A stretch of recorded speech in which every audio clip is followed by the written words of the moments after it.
25. Expliquez-nous, Nicolas Poincaré, pourquoi l'Afrique est épargnée par le coronavirus? On se souvient des inquiétudes importante évidemment quand le virus est apparu, mais aujourd'hui c'est une question que l'on se pose depuis le début de l'épidémie, mais l'OMS avance plusieurs explications. Oui, des explications à ce qu'on pourrait appeler le miracle africain, puisqu'effectivement le continent le plus pauvre est heureusement aussi le continent le moins touché. Il y a moins de cas, moins de malades graves, moins de morts. Par exemple, 35 000 morts sur tout le continent depuis le début de la crise, c'est autant qu'en Italie, sauf qu'il y a 20 fois plus d'Africains que d'Italiens, 1,2 milliard d'Africains contre 60 millions d'Italiens. Autrement dit, le coronavirus est environ 20 fois moins mortel en Afrique qu'en Europe.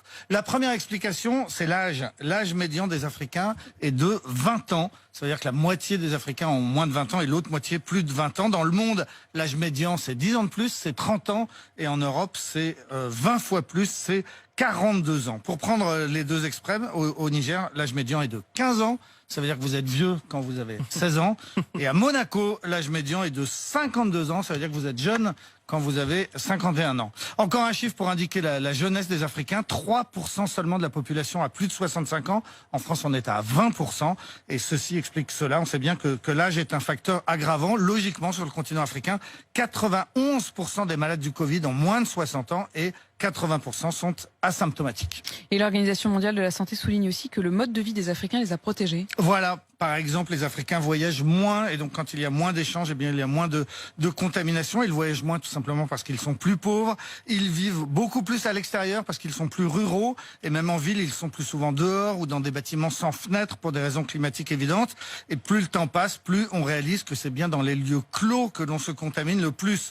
Enfin, en Afrique, les vieux restent chez eux. Il n'y a pas d'EHPAD, pas de maison de retraite. Or, ce sont des grands lieux de contamination. Pour résumer, c'est en étant beaucoup moins confinés que les Européens et les Américains que les Africains s'en sortent beaucoup mieux. Et puis, on avance aussi désormais une raison génétique. Alors là, c'est passionnant. On soupçonne depuis le début de la crise que la propagation a aussi des causes génétiques. Les seules politiques de santé, la question du port du masque, par exemple, ne peut pas tout expliquer. Alors effectivement, il y a deux chercheurs, un Allemand et un Suédois, qui viennent d'identifier un gène qui vient de notre ancêtre, l'homme de Néandertal, un fragment de chromosome que l'on retrouve aujourd'hui sur des malades, mais aussi sur des fossiles d'hommes préhistoriques qui vivaient en Croatie il y a 50 000 ans. Qui ont fait du voyage quand même. Hein. Ces gènes sont toujours présents, mais de façon très inégale dans le monde. Nous, les Européens, on est 15% à porter un de ces deux gènes, puisqu'il y en a deux. En Asie du Sud, c'est la moitié de la population.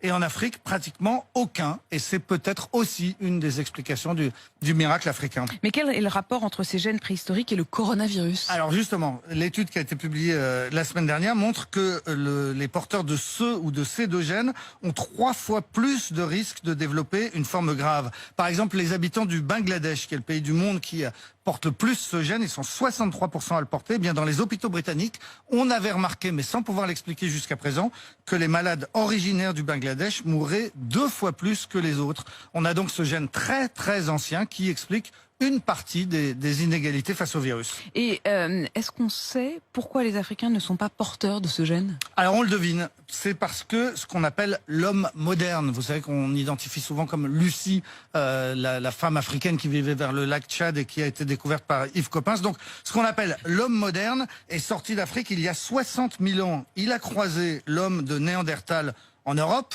Autrement dit, pour faire simple, Lucie a couché avec des espèces de grands singes quelque part au nord de la Méditerranée vers la Croatie. Et ensuite, eh bien, ces descendants croisés d'Homo sapiens et de Néandertaliens se sont répartis, dispersés dans le monde entier, partout, sauf en Afrique. Ils ne sont pas revenus vers le continent de Lucie. Et voilà comment le coronavirus nous rappelle aujourd'hui cette vérité scientifique qu'on oublie parfois.